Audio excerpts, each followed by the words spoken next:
Boa noite, sejam muito bem-vindos ao programa Direito no Dia a Dia da sua Constante TV, a sua TV missionária.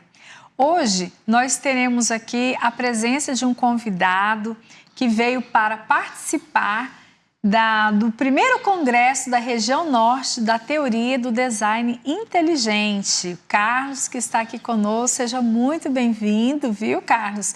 Nós agradecemos pela sua presença aqui e você continue conosco. Você que ainda não é inscrito no nosso canal, se inscreva, curte, compartilha e nos acompanhe, tá bom?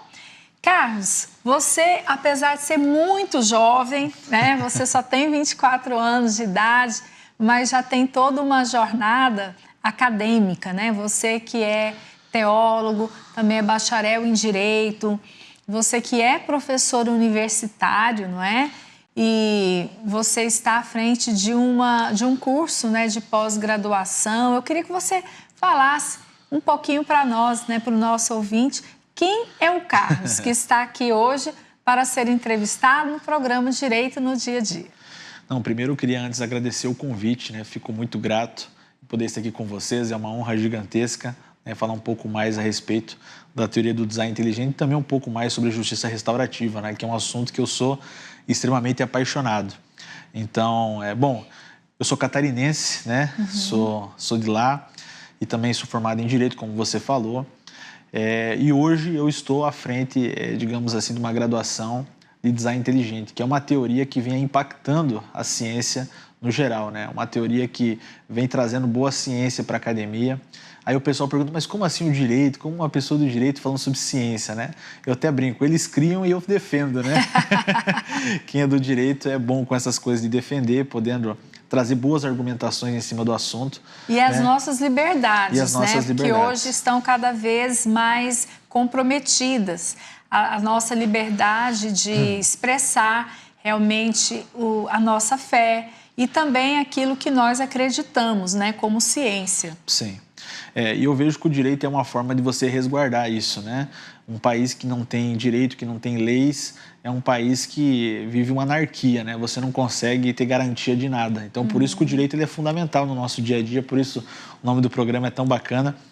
Sem o direito no nosso dia a dia, a gente não consegue organizar nada, fazer praticamente nada, né? Sem o direito, eu acho que você não consegue ter a sociedade, né? A sociedade não consegue ir para frente. Fica comprometida, né? Sim. Você precisa desse contrato social, como a gente fala, né? Para poder organizar as coisas. É verdade. E esse programa, Carlos, como você bem mencionou, e para você que possa estar assistindo aí a primeira vez, o programa Direito no Dia a Dia, ele recebeu esse nome. Em algumas versões atrás nós explicamos, mas vale a pena nós repetirmos, né, porque tem muita gente que possa estar pela primeira vez aqui conosco, pensar no direito nas situações cotidianas, né, da nossa vida no dia a dia. Isso é muito importante, isso é muito importante. Mas olha, eu estou muito feliz de estar aqui em Manaus, esse congresso aqui da TDI tem sido um sucesso, né? Muitas pessoas têm vindo falar com a gente, como a ciência nos impacta no dia a dia, né? Assim como o direito está no dia a dia, a ciência também, né? Hoje você vai comprar um remédio, você vai numa farmácia, digamos assim, no hospital, ou você vai comprar alguma coisa no mercado, né? Ou desde um veículo que você compra, a ciência está em praticamente tudo, né? Graças às descobertas científicas, nós temos aí tantas coisas incríveis que nós podemos usar e facilitar a nossa vida, né? Então, por isso que nós temos as leis para poder organizar isso, que são tantas coisas que são criadas, né? Então, isso é muito interessante. E o design inteligente, ele nos explica coisas assim que muitas vezes as pessoas sabem, né? Até elas entendem um pouquinho, mas elas não param assim para pensar e analisar de fato o que é, né? Então, assim, o pessoal pergunta, mas o que é esse, né, design inteligente que você fala tanto? Bom, é muito simples o pessoal entender. O design inteligente é uma teoria de detecção. Então, por exemplo, ela vai buscar evidências dentro da química, da física, da astronomia, em todas as grandes áreas. Da biologia, não é? Da biologia, né? Das grandes áreas do conhecimento e verificar o quê? Se existe uma assinatura inteligente. O que é isso? Se é fruto de processo natural ou de uma causa inteligente. Então, você vai verificar ambas as coisas. Então, o design inteligente vai verificar uma causa natural, por exemplo, a chuva. Nós sabemos que a chuva é uma causa natural, ela não necessita de um agente externo, por mais que hoje a gente saiba que os árabes, né, estão semeando chuva, né, a gente viu o pessoal fazendo esse processo para semear chuva lá foi Dubai, né? Acho que foi Dubai, que o pessoal semeou chuva.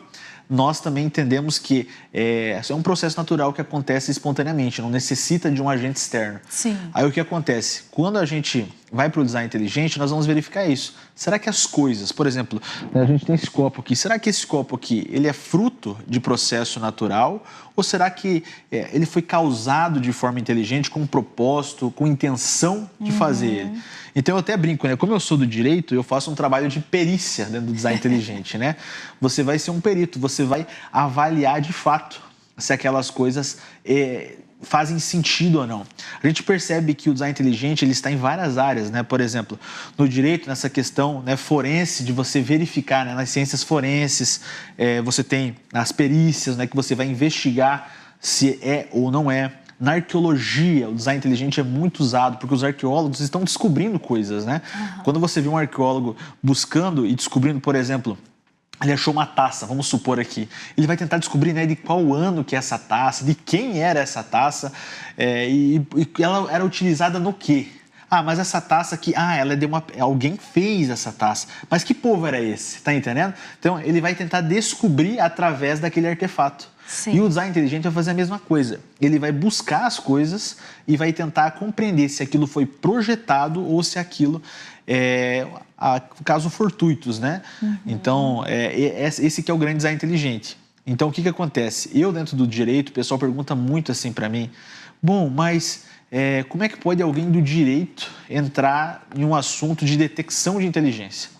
Porque a primeira coisa que vem na mente das pessoas quando a gente fala nisso é o famoso projeto 7 da NASA. Talvez você em casa já tenha ouvido falar. É um projeto de ondas de rádio que a NASA fez para buscar vida inteligente no universo. Olha que coisa incrível. Então, o que acontece? Eles miram essas grandes antenas para tentar identificar se há vida inteligente fora do universo. Uhum. Mas o que acontece? Quando a gente usa esse sistema de buscar inteligência, nós não estamos buscando vida extraterrestre, que fique claro. Mas a gente está tentando entender o quê? Se há inteligência na vida. Uhum. Porque se o universo ele é inteligível, nós conseguimos compreender e achar inteligência nele, coisas inteligentes não podem surgir através de processos naturais. Coisas inteligentes precisam de alguém que projete, organize e crie. Então não é possível, as coisas não surgem pelo acaso, a não ser que tenha uma ação de uma mente inteligente. Então, por exemplo, no direito, né? Eu sempre costumo usar esse exemplo, quando você chega numa cena de crime, você encontra um corpo e uma arma, você vai tentar descobrir duas coisas, se a pessoa cometeu um suicídio ou se entrou alguém ali e acabou atirando naquela pessoa, aconteceu alguma coisa, ou mais de uma pessoa atirou, se foi causa inteligente ou se foi, né? Algo foi planejado, premeditado. Foi planejado, foi premeditado ou não. Sim. Então você vai verificar ambas as coisas. Então daí vai trabalhar com essa ideia de identificar as coisas, né? Vai buscar padrões que possam identificar e referendar a ação de uma mente inteligente. E já que nós estamos falando sobre isso, Carlos, ainda na pessoa do Carlos, né, dessa relação que você tem. Ontem eu pude assistir a sua palestra, você é um apaixonado, né, pela teoria do design inteligente e sabemos que aí tem uma história, né, na sua caminhada, na sua fé. Você poderia compartilhar conosco? Com certeza, com certeza. Eu sou filho de cristãos, então eu cresci na igreja, mas por um momento, quando eu entrei no ensino médio, eu tive acesso a algumas teorias que até então eu não tinha tido acesso, né? Por exemplo, a teoria darwiniana, onde a gente entende, por exemplo, que o homem surgiu de um ancestral em comum com o chimpanzé. Qual foi o meu problema com isso? Eu nunca tinha ouvido falar.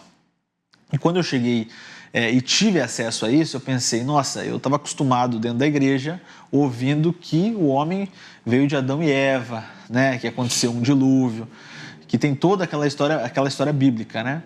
E aí eu falei, professor, por que você não fala sobre Adão e Eva? Ele falou bem assim para mim, porque isso é religião, o que eu estou te explicando é ciência.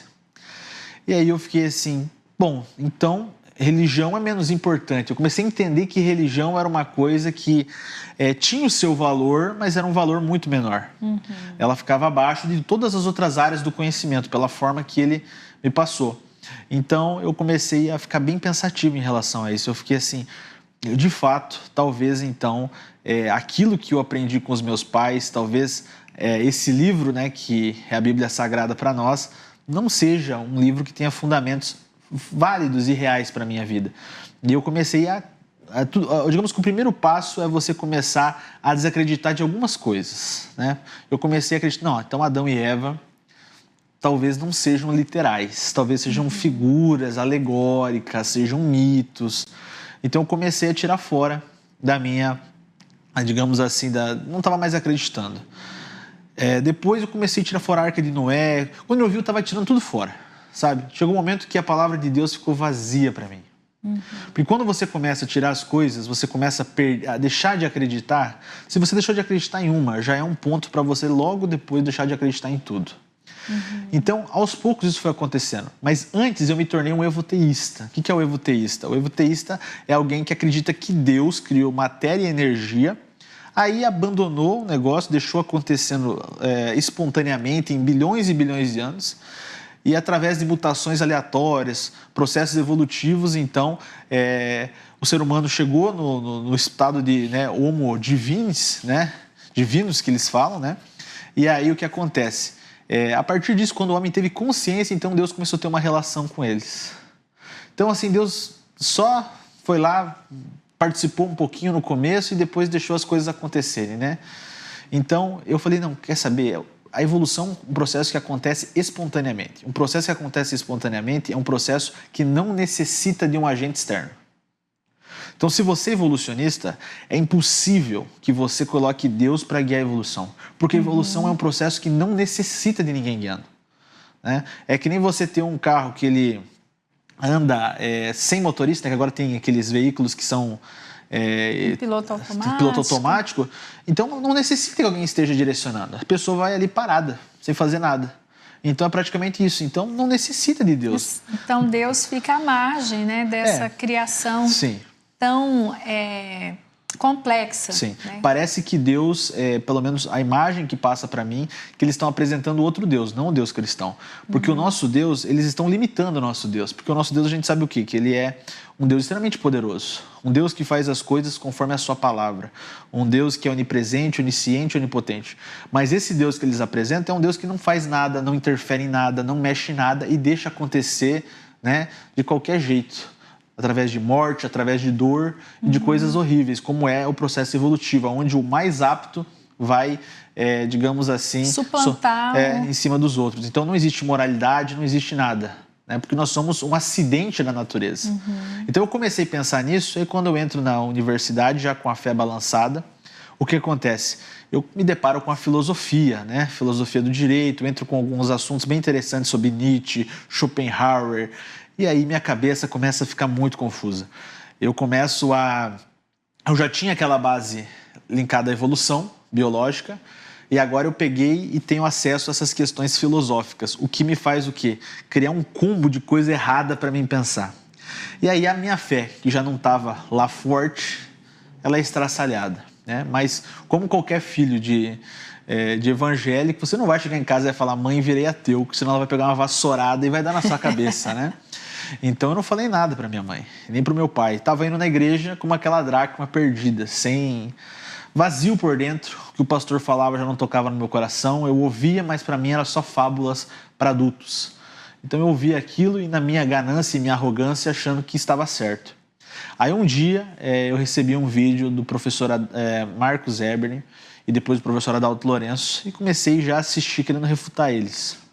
Como um bom ateu raivoso, eu já fui... na defensiva. Eu já fui na defensiva. Vou para cima desses caras, vou tentar responder eles. E aí eu percebo que todos os argumentos que eles usaram eram argumentos incríveis. Argumentos que nenhum naturalista havia usado. E ninguém havia respondido aqueles argumentos. E eu acho aquilo incrível. Então, aquele meu paradigma biológico relacionado à evolução, ou o niilismo, né, que os defensores do niilismo, dentro da filosofia, dizem que a vida não tem sentido algum, por isso você tem que viver como se fosse o último dia, eu pego e eu fico, nossa, a vida tem um sentido. Existe, se a vida foi planejada, existe um designer, eu quero saber quem é esse designer. E isso para mim foi o que deu o start e a mudança total, sabe? Uma mudança, uma virada de chave. Foi a virada de chave, perfeito. Foi a virada de chave, porque ali eu falei, cara, agora eu tenho certeza que existe um designer, que existe uma mente inteligente por trás do universo. Então agora o que eu tenho que fazer? Eu tenho que ir atrás para identificar qual que é ela. Eu me lembro que eu fiquei semanas, que nem um maluco no meu quarto, trancado, lendo, estudando várias religiões, vários tipos de deuses para tentar entender um pouco mais o que seria verdadeiro. Mas aquela velha frase, né? O bom filho a casa torna. E eu peguei e falei, vou pegar a Bíblia do meu pai. E eu comecei a estudar e eu vi toda a historicidade de Jesus Cristo, todas as evidências, né? Os evangelhos são testemunhas oculares, né? A gente que está no direito, nós temos aí relatos claros da própria ressurreição de Jesus Cristo, né? Eu vi todos os argumentos dos ateus, eram tão vazios, e eu falei, nossa, gente, né? E na época eu já estava na graduação, então eu já consegui usar do próprio direito para tentar entender se aquilo era possível ou não, porque são testemunhas, né? A Bíblia é um livro de relatos de pessoas que testemunharam aquelas coisas e estão dizendo, nós somos testemunhas e nós não podemos negar aquilo que nós vivemos. Então, para mim, como eu estava fazendo direito, isso me impactou. E o direito se baseia muito em provas, muito né? em provas. E a Bíblia, para mim, foi um livro de extremas provas, né? Então, você tem a historicidade de Jesus não só na Bíblia, mas outros autores fora da Bíblia citaram ele naquele tempo. Então, isso é muito incrível, né? Porque você não tem só a Bíblia citando ele, mas outros autores ali, historiadores daquela época, dizendo, olha, existia um cara ali que era um grande pensador. Então, assim, a historicidade dele é muito forte. Então, negar a existência de Jesus é uma loucura. E quando eu comecei a juntar tudo isso, o design inteligente e a fé, eu fiquei impressionado. E para mim esse foi o ponto de mudança, foi onde eu me converti verdadeiramente. Foi quando eu tive um verdadeiro encontro com Deus. Por mais que o design inteligente seja uma ciência que não se propõe a tratar de teologia, dentro dessas questões, toda teoria tem uma consequência, né? E se tem por exemplo, o evolucionismo, qual que é a consequência? É o ateísmo. E o design inteligente é que a vida foi feita por um ser de extrema inteligência. E que nós não estamos aqui por acaso, né? Que Deus não deixou como uma locomotiva desgovernada, né, Carlos? Nós vamos partir para o nosso primeiro intervalo, finalizando o primeiro bloco do programa Direito no Dia a Dia. Te convidamos a retornar. Fique conosco. Daqui a pouco nós retornamos com a continuação dessa conversa, onde nós vamos adentrar agora no segundo bloco a respeito da justiça restaurativa. Muito bem-vindos ao segundo bloco do programa Direito no Dia a Dia da sua Constante TV, a sua TV missionária. Se você perdeu algum episódio do nosso programa, não fique triste. Agora nós temos em playlist, você pode ir lá na sua Constante TV e escolha a playlist daqueles programas que você quer maratonar, tá? Então vamos aqui na sequência, conversando aqui com o Carlos, né, o nosso convidado, que no primeiro bloco ele falou sobre a teoria do design inteligente, ele também refutou algumas ideias, não é, Carlos? Que eles se sentiam enganados, vamos colocar assim, quando você era jovem, né?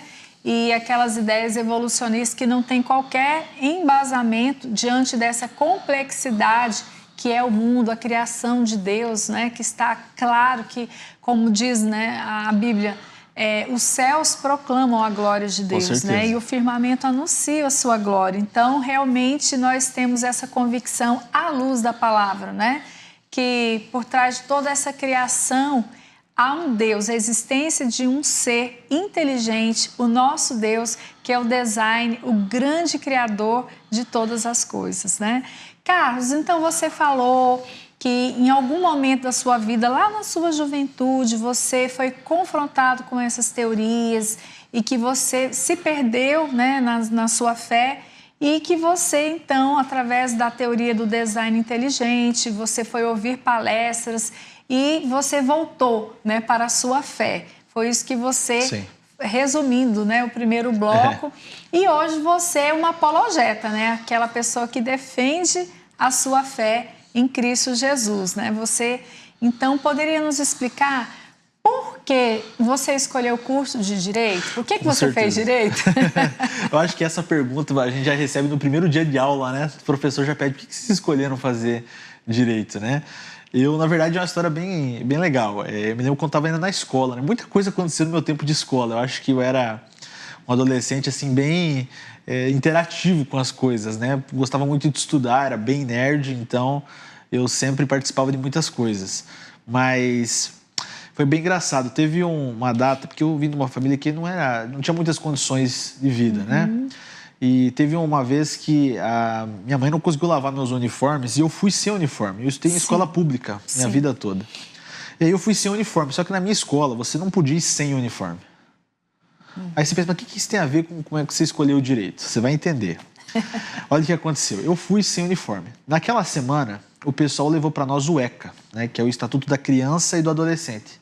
Então eles deram para nós, todos nós, um materialzinho, digamos assim, como se fosse o que seria o ECA, né, mas ele bem reduzido para adolescente mesmo, para nós carregar. E aí, para a gente conhecer nossos direitos, né? E aí eu guardei na minha mochila e eu falei assim, cara, eu vou ler. Todo intervalo eu comecei a ler o ECA, o Estatuto da Criança e do Adolescente. E aí, nesse dia que eu estava sem uniforme, eu já tinha lido todo o estatuto, né? E aí, minha mãe não conseguiu lavar, né? Ela tinha que trabalhar, meu pai também trabalhando. E não conseguiu lavar, eu fiquei sem uniforme. Fui para a escola, aí chegou alguém da pedagogia ali e falou, olha, Carlos, você veio sem uniforme, foi bem grosseira assim comigo. E olha o seguinte, nós vamos pegar um uniforme aqui, ele está todo sujo, mas você vai ter que usar. E eu sempre fui gordinho. E ela quis me colocar um uniforme ali que nem me servia, quis me obrigar a colocar um uniforme que praticamente eu ficaria igual, sabe aquelas linguiças? Eu sei. Ela queria me forçar a usar aquele uniforme e ele estava sujo, né? E eu estava com o Estatuto da Criança e do Adolescente junto na minha mochila. Ou seja, era uma atitude bem constrangedora. Extremamente constrangedora. E você tinha mais ou menos quantos anos de idade? Olha, eu acho que eu tinha 14 anos... eu acho. Eu acho que nessa média. E aí eu me lembro que eu fiquei muito revoltado na hora com ela. Eu falei assim, mas... porque todo mundo começou a rir na sala. Nossa. Eu me senti extremamente constrangido. E aí eu peguei o estatuto, eu me lembrei na hora, parece que foi um start ali, eu me lembrei do artigo que falava que para eles poderem me obrigar a usar o uniforme, eles deveriam me conceder em boas condições. Nossa. E eu peguei e coloquei na mesa o estatuto e falei, olha, se você quiser que eu use, vai ter que ser nos moldes que está aqui. Não exatamente assim que eu falei, né? Porque eu era uma criança, eu não tinha falado qualquer bobeira, né? Mas eu mostrei para ela o artigo. E ela ficou totalmente sem jeito. Ela acho que talvez nem sabia da existência desse artigo. E ela me chamou para conversar lá fora, me pediu desculpas. E disse que fez da forma errada, que não deveria ter feito daquele jeito. E de fato eu tinha razão, não devia ter feito isso. Então naquele momento... Aí você pensou, puxa, isso aqui funciona. Aí naquele momento eu pensei assim, gente, de fato, quando nós conhecemos, né, nós entendemos as garantias, os nossos direitos e os nossos deveres também, nós podemos cobrar. Então, assim, ali eu entendi que o direito para mim poderia ser algo extremamente relevante. Eu pensei, nossa, eu consegui fazer algo. Aí quando eu voltei para a sala, eu voltei como, nossa, quem é esse garoto? Né? O cara conseguiu ensinar aqui, alguém da pedagogia, né? Claro, isso não é legal de fato, né? Você é criançada, né? Sabe como é que é, adolescente. Mas eu falei, nossa, de fato, o direito é algo muito importante para quem quer defender aquilo que acredita. E naquele momento eu pensei, eu vou começar a estudar para mim entrar na faculdade e entender um pouco mais do assunto, né? Ver se eu me encaixo com isso. Aí até eles faziam com nós você deve ter feito isso também, eles dão algumas perguntas para ver em qual área você mais se identifica, né? É tipo um teste vocacional. É um teste vocacional. E todos os meus testes vocacionais davam para direito, filosofia, psicologia, sempre nas áreas das humanas. Aí eu falei, quer saber? Eu vou fazer isso. Eu vou para o direito, que é uma coisa que eu de fato vejo que funciona e eu posso ajudar pessoas com isso. Assim como eu pude me defender no momento onde eu estava sendo constrangido, estava sendo humilhado na frente de uma turma, eu pensei, eu posso ajudar pessoas a não passarem por isso. Então eu falei, vou usar o direito como um escudo para defender as pessoas que precisam. Como diz na Bíblia, né? Abre a tua boca em favor daqueles que não têm voz. Com certeza, com certeza. Então, aquilo foi muito forte. Nossa, desde criança, né? Até o pessoal... eu tenho um colega meu que ele se formou em economia, né? Ele até brincou, nossa, a gente sabia que ia estar no direito, que você ia se formar, porque você tinha muito perfil. Depois que, sabe, tudo que eu apresentava na escola, eu puxava a Constituição e eu falava alguma coisa. Então, tudo eu envolvia a lei, sabe? Eu sempre estava embasado com artigo, com referência. Então, eu falei, nossa, de fato, eu agreguei na minha vida de uma forma que aquilo se tornou parte de mim. Então, para mim, o direito foi algo que eu não vejo só para mim, mas eu acho que todo cidadão deveria conhecer os seus direitos. Quando você conhece os seus direitos, você é uma pessoa extremamente preparada para fazer o que é certo e ajudar as pessoas. Então para mim, foi muito fácil escolher o direito. Quando eu cheguei na faculdade, eu cheguei naquela empolgação de fazer algo que eu gostava, que eu já via que funcionava, né? Então eu cheguei muito feliz, né? E quando eu entrei na universidade, me deparei com muitas situações... Então, você nem teve crise vocacional, né? Não, de forma alguma.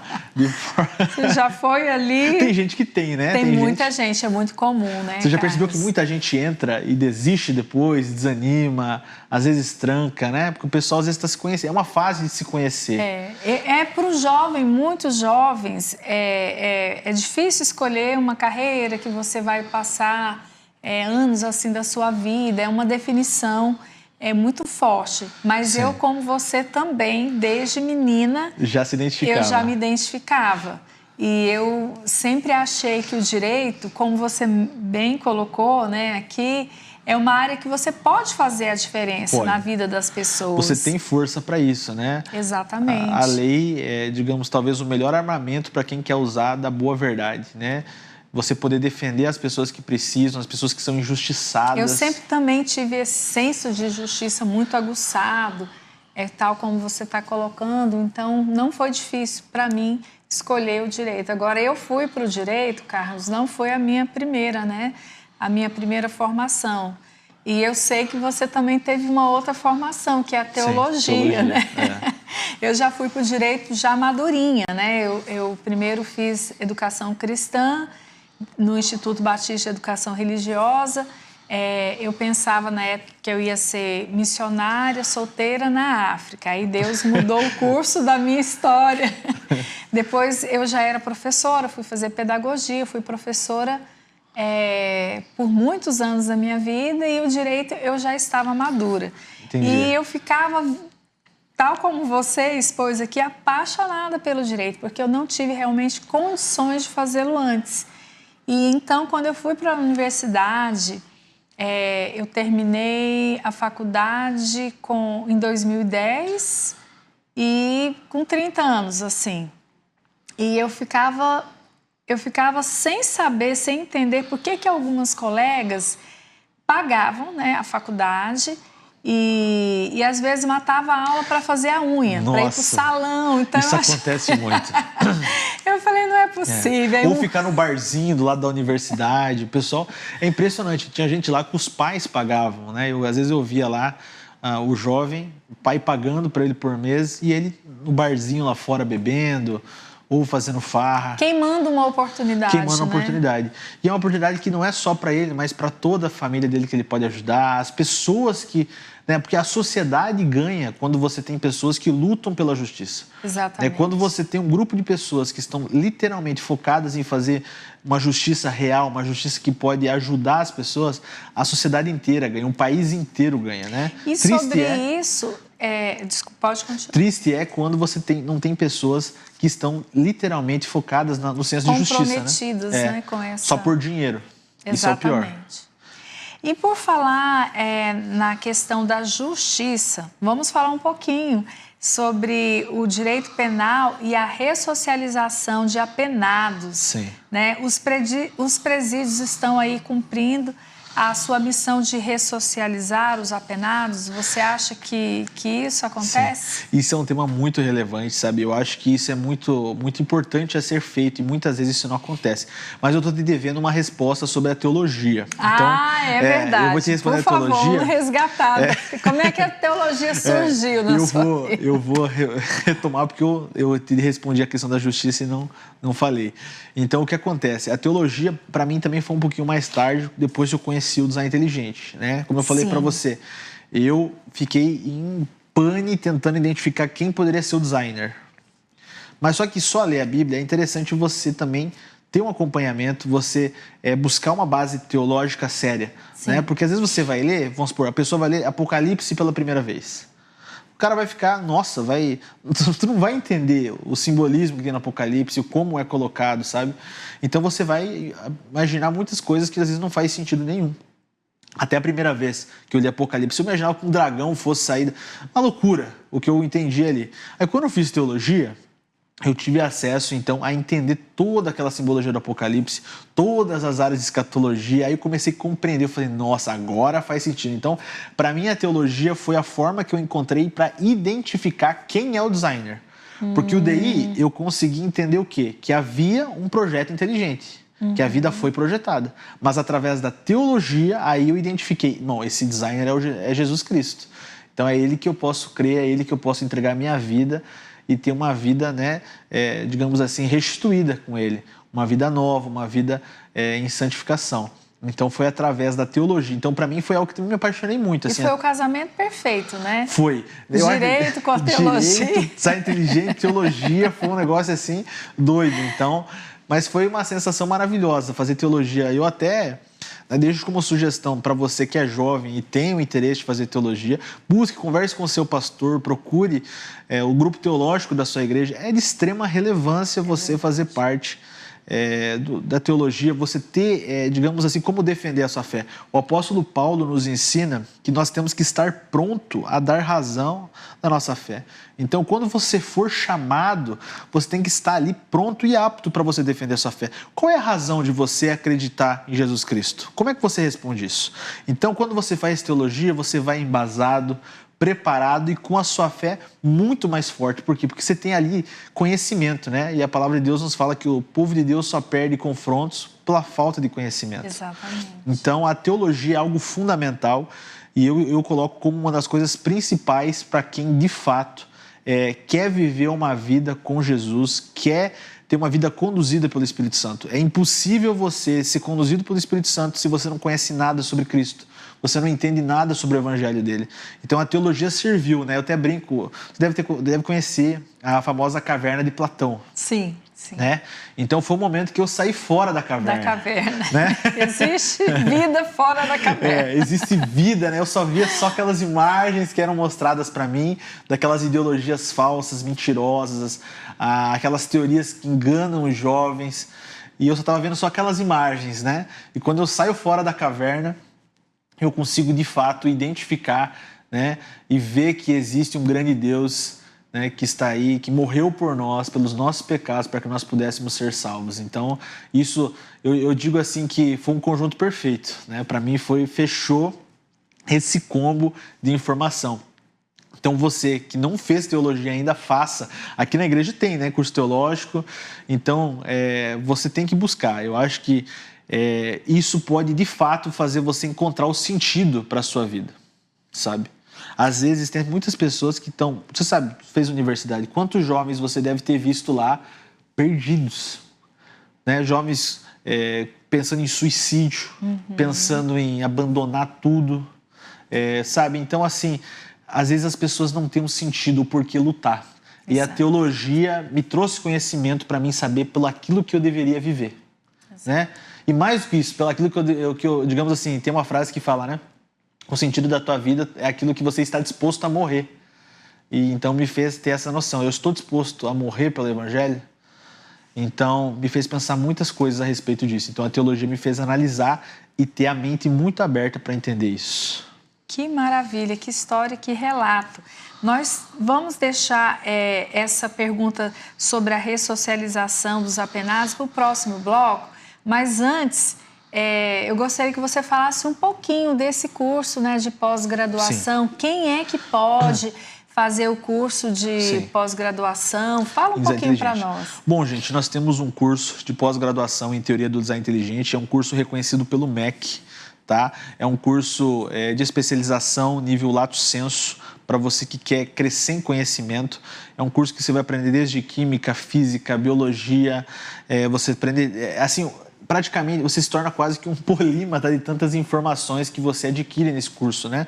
Nós temos grandes professores, professor Dr. Juan Manuel Torres, ele é professor de filosofia da ciência, ele é um dos grandes, ele deu aula para mais de 10 países. Ele é um dos grandes filósofos vivos da atualidade e eu posso dizer que eu tive o prazer, né, de aprender muitas coisas com ele. Ele é um dos professores da especialização. Nós temos o professor Marcos Eberlin, que é um dos grandes químicos, né, do Brasil. Ele está entre os 1.500 cientistas mais relevantes do mundo. Então, pensa, você vai cursar com grandes nomes da ciência, da filosofia, né, grandes doutores. Boa parte dos professores tem PhD e pós-doc. Então, você vai ter um nível alto de professores que vai trazer relevância.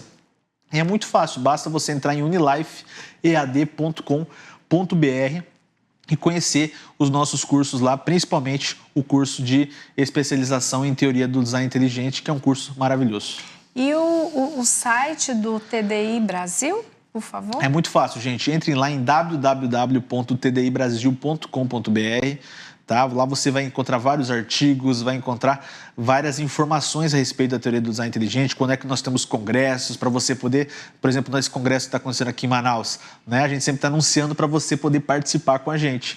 Nosso canal no YouTube, Design Inteligente Brasil, oficial, e nossas outras redes sociais, é só você escrever TDI Brasil que você já vai encontrar.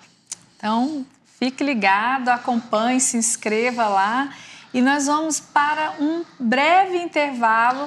Nós aguardamos vocês. Daqui uns segundinhos, continue aqui conosco. Olá! Sejam bem-vindos ao terceiro bloco do seu programa Direito no Dia a Dia, da sua Constante TV, a sua TV missionária. Se você ainda não é inscrito ou inscrita, se inscreve no canal e você também pode agora assistir todos os nossos programas por intermédio da nossa playlist. Então, continuando aqui a nossa entrevista, a nossa conversa com o Carlos, nós vamos agora saber sobre o direito penal e a ressocialização de apenados. Na sua opinião, Carlos, você acha que a ideia de ressocializar os presos na prisão, isso você acha que acontece ou é só discurso? Olha, a maioria das vezes é só discurso, né? Eu já trabalhei aí por um período dentro do departamento prisional e eu percebo que muitas vezes, sabe, trabalhando dentro do direito penal, muitas vezes acontece que o apenado ele é totalmente desassistido, né? Então, assim, às vezes a gente entende, né, que a sociedade precisa de uma resposta, precisa haver, precisa cumprir com aquilo que foi, né, conforme a sua sentença, mas também o intuito do presídio o que deveria ser ressocializar aquele apenado, porque depois ele vai voltar para a sociedade. Então, assim, a prisão, digamos assim, o departamento prisional, ele precisa trabalhar com isso, porque depois o apenado ele volta para a sociedade e ele não se encaixa mais. E isso é um problema muito sério. Sim. Porque e muitos dos motivos que fazem eles voltarem ao crime é por causa disso. Porque eles não se encaixam mais na sociedade. Pensa, você fica lá 10 anos dentro de um presídio. E muitas vezes ociosos, né, Carlos? Ociosos, às vezes não estão mais trabalhando. O contato sempre são com outras pessoas que também cometeram outros delitos, então digamos que se torna quase que uma escola, né, do crime muitas vezes para alguns. Então agora você imagina, ficam ali e depois voltam para a sociedade. Aí voltam para a sociedade, eles voltam sem trabalho, você não tem ninguém. Quem que vai contratar um ex-apenado? É difícil uma empresa que vai dizer, não, eu vou contratar. A maioria dos trabalhos são trabalhos braçais, trabalhos, digamos assim, que talvez algum conhecido no máximo, porque quando a pessoa descobre que ele é um ex-detento, não vai mais ter, não vai mais chamar. Ainda mais se descobrir, às vezes, o que ele fez, né? Que às vezes é uma situação ainda mais complexa, né? Então, o que acontece? O apenado, ele volta para a sociedade, ele não tem mais um local para ele trabalhar, ele, às vezes, a família dele, às vezes, dependendo do acontecido ou como aconteceu, às vezes se afasta, o cara volta sozinho para a sociedade, não há o acompanhamento do Estado para tentar ressocializar, às vezes ficou no presídio todo esse tempo, não teve um acompanhamento, não teve, por mais que a gente sabe que os presídios têm ajuda psicológica, às vezes é feito de qualquer jeito, né? Não há um estudo, por mais que a gente saiba que ainda existem pessoas que ensinam, né? Tem os professores dentro dos presídios, mas muitas vezes é de péssima qualidade. Então, é muito importante que seja feito esse processo de ressocialização, porque um momento ele vai sair. E quando ele sair, ele precisa estar apto para voltar para a sociedade, porque senão as chances dele voltar e cometer outro... Eu já vi casos, por exemplo, doutora, onde quando o apenado sai, ele vai lá e comete um crime no mesmo dia para ter que voltar. Teve um caso onde o apenado ele saiu, ele foi lá, roubou uma loja e ficou parado esperando a polícia recolher. A polícia recolher ele. Então, por quê? Porque ele já não tinha mais casa, ele não tinha mais família, ele não tinha nada a perder. Então, os amigos dele estavam onde? No presídio. No presídio. A vida dele, há 10 anos, estava onde? No presídio. Então, ali ele vai ter todo, digamos assim, a vida dele está ali. Então, às vezes, quando ele não participa de uma facção, não tem um grupo, né, que ele faz parte, ele acaba querendo retornar, né? Quando já tem uma facção, já tem um grupo que ele participa, ele vai querer sair fora para continuar fazendo os delitos fora. Então, são situações bem complexas. E muitas vezes não há ressocialização, não há uma tentativa de restaurar esse cara para viver em sociedade. Porque o problema é esse, você deixar o cara ali preso, né? Muitas vezes o cara vai sair muito antes do tempo, não foi ressocializado. Soltar antes não vai resolver, deixar muito tempo também não vai resolver. O que vai resolver é ressocializar, é transformar a vida desses caras, é que eles tenham acesso com algo que possa mudar a forma deles pensar, a forma deles encarar a vida deles, porque é isso que vai transformar cada um deles, né? E você ontem compartilhou acerca de um projeto que eu fiquei maravilhada, né? Um projeto, e eu gostaria que você compartilhasse agora com o nosso ouvinte acerca do projeto de remissão pela leitura e justiça restaurativa. Bom, é muito interessante porque esse projeto é um projeto que tem o intuito, né, de servir ao apenado, e não só ao apenado, mas também a todos aqueles que estão envolvidos. Onde você tem realmente o intuito de restaurar, trazer algo que possa fazer a diferença na vida deles. Sim. Quando você vivencia um dia de presídio, como eu trabalhei lá dentro, a gente não pode entender que as pessoas que estão ali são animais. Né? Então você tem que, o mínimo é tratar como seres humanos, né? E trazer algo que realmente faça. A gente vive num estado que muitas vezes a gente às vezes esquece que são pessoas que estão ali. Né? Então, assim, nós precisamos achar formas de ressocializar. E esse projeto de remissão pela leitura, cada apenado, se ele lesse um livro e ele escrevesse uma resenha e apresentasse, ele ganhava 4 dias a menos na pena dele. Uau. Então, assim, é um processo que, através da educação, vai incentivá-lo a... Muitos entram... Tem muitas pessoas que estão aprendendo a ler até mesmo. A gente já teve casos onde as pessoas, alguns... não sabiam ler, não sabiam escrever, aprenderam no presídio. O primeiro contato que eles tiveram foi no presídio. Né? Ou que tinham muita dificuldade, aprenderam e estudaram no presídio, né? Para tentar conseguir empregos melhores, para ter acesso. Hoje, boa parte dos trabalhos precisa pelo menos ter ensino médio. E a maioria não tinha ensino médio concluído.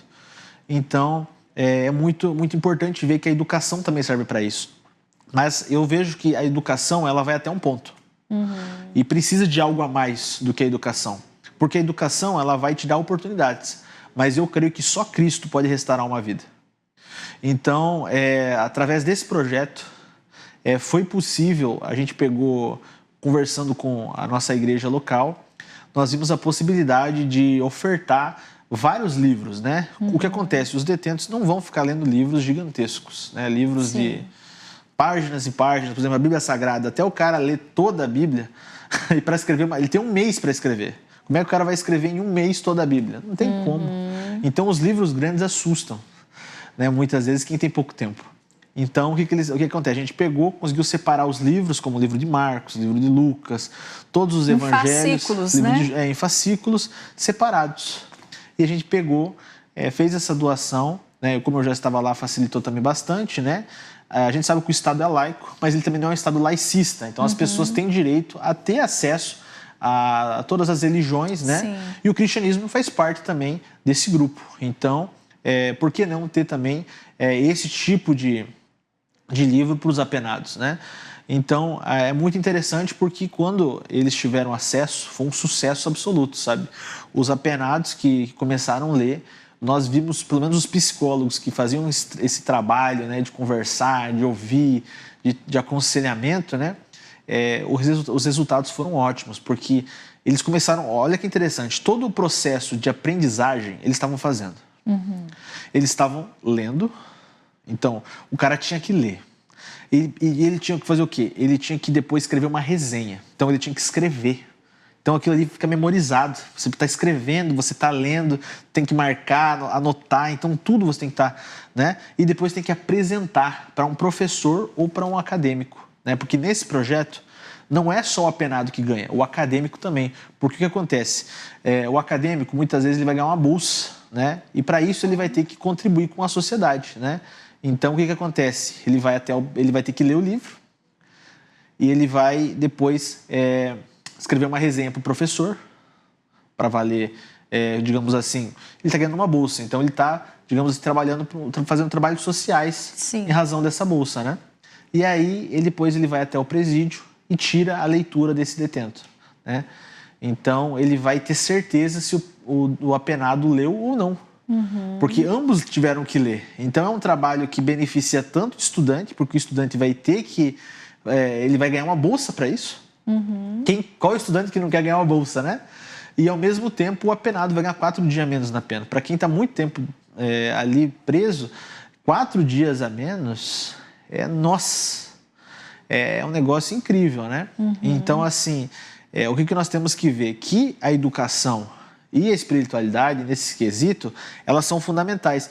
E essas pessoas, esses apenados que leram os livros bíblicos, eles tiveram um resultado muito superior aos apenados que estavam lendo os outros livros seculares. Por quê? Uau.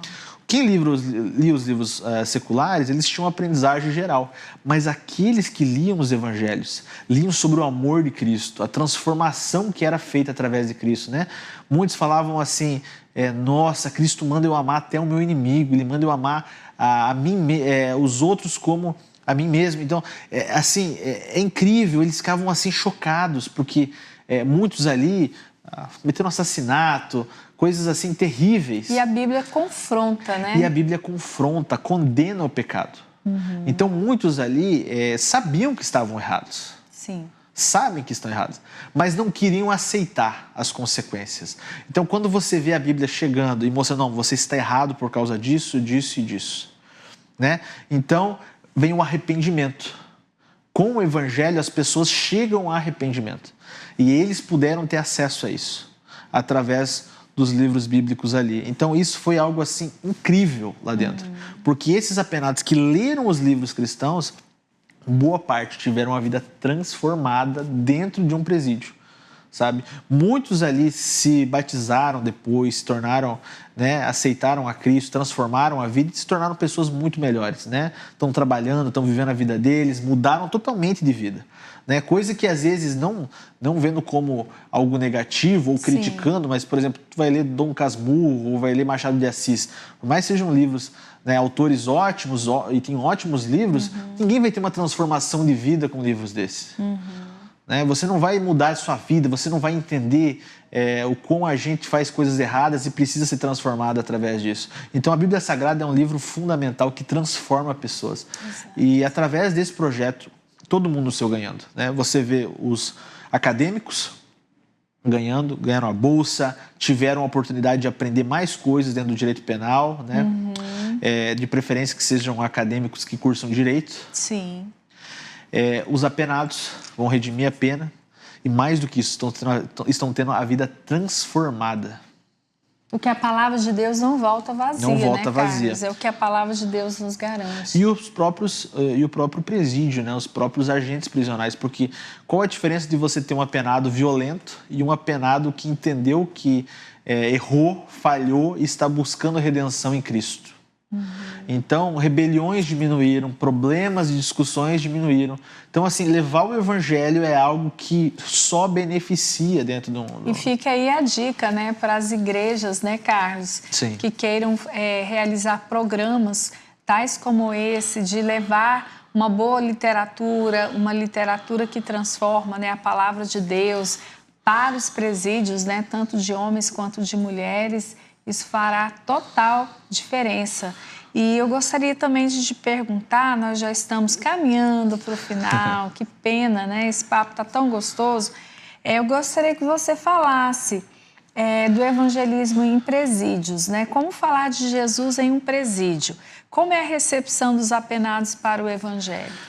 Olha, eu acho que isso também varia muito de região para região, né? Precisa se avaliar muito, digamos assim, fazer um estudo de campo. Eu acho que tudo que a gente faz, a gente precisa primeiro ver o solo, né? Veja o solo, é bom de plantar ali? Né? Verifique, analise se realmente faz sentido ou não.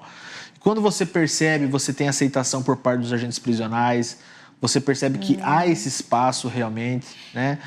Nós temos que ser luz aonde nós estamos.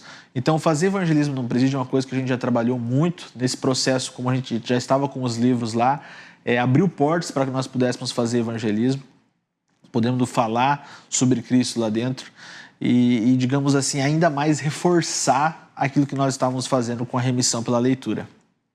Então, uma justiça restaurativa que faz efeito é uma justiça que bota Cristo como centro de todas as coisas. E o que nós fizemos? Nós começamos então a fazer cultos lá dentro. Nós começamos a levar grupo de jovens, né? Eu sempre trabalhei com muito o grupo de jovens, então a gente pegava, ia no presídio, levava um violãozinho, aí um cantava, o outro ministrava, né? Então, assim, eu sei que às vezes não é um ambiente que muitas vezes o cristão, o jovem vai querer estar, né? E nem é bom que ele queira estar de fato, né? Mas nós somos chamados para levar a palavra de Deus em todos os lugares para todas as pessoas, né? Nós não podemos fazer acepção das pessoas que nós vamos levar o evangelho. Pega um exemplo, Jonas, né? Deus manda ele ir para Nínive e ele foge para Tarsis. Então, nós não podemos fazer a acepção de pessoas e dizer, não, eu só vou pregar o evangelho para os doutores. Né? Bom, hoje eu faço isso, eu falo para muitos doutores, né? Sim. Mas eu também já falei para muitos apenados que estavam, né, cessados de liberdade. Então, e o sal no saleiro, ele não faz muita diferença. Com né? certeza. Então, nós somos chamados para fazer a diferença. E eu vendo essa necessidade, então eu reúno esse grupo de jovens e nós começamos a fazer evangelismo dentro dos presídios. E aí, o que nós percebemos eu me lembro a primeira vez que eu ministrei dentro de um presídio, para mim foi algo extremamente impactante, porque o clima espiritual daquele ambiente é muito, muito pesado, né? É um negócio assim assustador, você se sente, é um peso gigantesco, sabe? Você precisa orar muito para você falar de Jesus ali dentro. Falar com autoridade, né? Porque você pode falar de qualquer jeito, mas falar com autoridade é diferente. E a gente orou, buscou a presença de Deus, pediu direcionamento para Deus e foi para lá. Naquele primeiro dia que eu ministrei, eu fiquei muito grato, porque veio ali um grupo de... Eu acho que tinha uns 20 apenados que aceitaram, né? Porque eles chamam, né? Acho que era o semi-aberto que eu estava. E aí chamaram, quem queria participar vinha. Aí eles montaram, improvisaram um espaço de culto ali com os banquinhos. E eu falei sobre José para eles. E eu me lembro que eu falei de Jesus, falei do amor de Jesus para eles. Dei o exemplo da história de José, né? Alguém que também tinha passado por esse período de prisão. E expliquei sobre a vontade de Deus, que eles deviam se arrepender pelos pecados deles e terem a vida transformados através de Cristo. Eu não imaginava, né? Mas aquele dia nós tivemos ali, eu acho que foram 11 apenados que aceitaram a Jesus, né, como seu único Salvador. E a partir disso eles começaram eles mesmos, né, a começarem a ler ali a Bíblia e fazerem estudos, né, com acompanhamento, obviamente, do nosso grupo. Mas eles ficaram muito animados, porque eles se sentiram parte, né? Fizeram amizades, então foi algo muito incrível, ver como Deus tem falado em vidas. Então, e esses apenados que têm a vida transformada, muitas vezes isso reflete na família deles. Sim. Porque a família chega, ela vê a transformação, sabe? E às vezes, nossa, você chegou a Cristo, você está diferente, você não é mais aquele cara quando a gente sair daqui. Então, quando a família vai e vê a mudança, a família quer vir para Cristo. Então, sabe, é quase que um dominó, né? Você vai derrubando, vai... Então, assim, Deus tem feito grandes coisas. Então, se você tem essa oportunidade de evangelizar num presídio, qualquer local que você evangelize, tenha certeza que o Espírito Santo irá conduzir as suas falas, irá conduzir como você irá agir. Claro, esteja pronto e preparado para isso, mas tenha certeza que nos momentos onde você se sente até intimidado, Deus guarda a gente. Amém. Eu fiquei muito encantada, né, com esse relato, porque eu sou uma advogada civilista, né, minha área é direito de família, sucessões, regularização de imóveis, mas ontem, quando você compartilhou acerca desse projeto, eu falei, nossa, eu passei a ver a oportunidade, né, que o direito penal, né, abre muitas portas para que você possa mudar todo um contexto, né, toda uma família também, porque aquele apenado ele tem uma família, né, e que muitas vezes, quem sabe, até uma mãe está lá orando para que o evangelho possa chegar ao coração do seu filho, né, ou da sua filha. O papo de hoje foi muito proveitoso com o Carlos. Eu quero te agradecer, Carlos, por sua presença aqui conosco no congresso, no primeiro congresso de TDI da região Norte, sediado aqui na Igreja Batista Constantinópolis. E também quero te agradecer a você por essa entrevista. Que Deus continue abençoando você, seu ministério, a sua família, o seu retorno lá para Santa Catarina, viu? Obrigado. Eu que sou grato pelo convite e foi bênção de Deus esses dias aqui. Muito obrigada. Leve o nosso abraço. E nós ficaremos por hoje aqui, mas esperamos você nos próximos programas do Direito no Dia a Dia. E fique ligado, se inscreva, compartilhe também para outras pessoas. Que Deus abençoe.